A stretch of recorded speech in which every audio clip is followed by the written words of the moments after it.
Joining me now is Elmira Mayor Dan Mandel answering questions about this week's biggest story. Mayor, let's start with the infestation of that home on West 4th Street.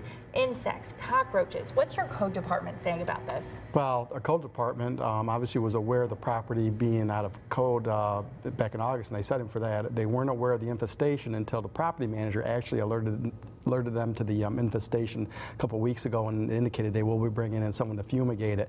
The people that were living in the bottom apartment were actually evicted. So when they went in there, they found all this infestation and immediately got onto it and trying to get rid of the cockroaches and the other vermin that are in that apartment.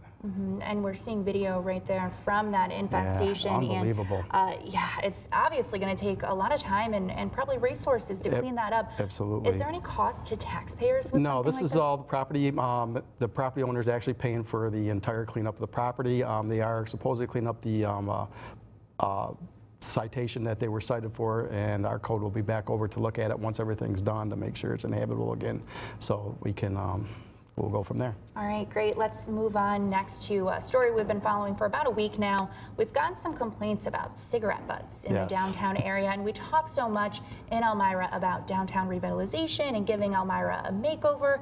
And then we have this. So whose responsibility is this issue?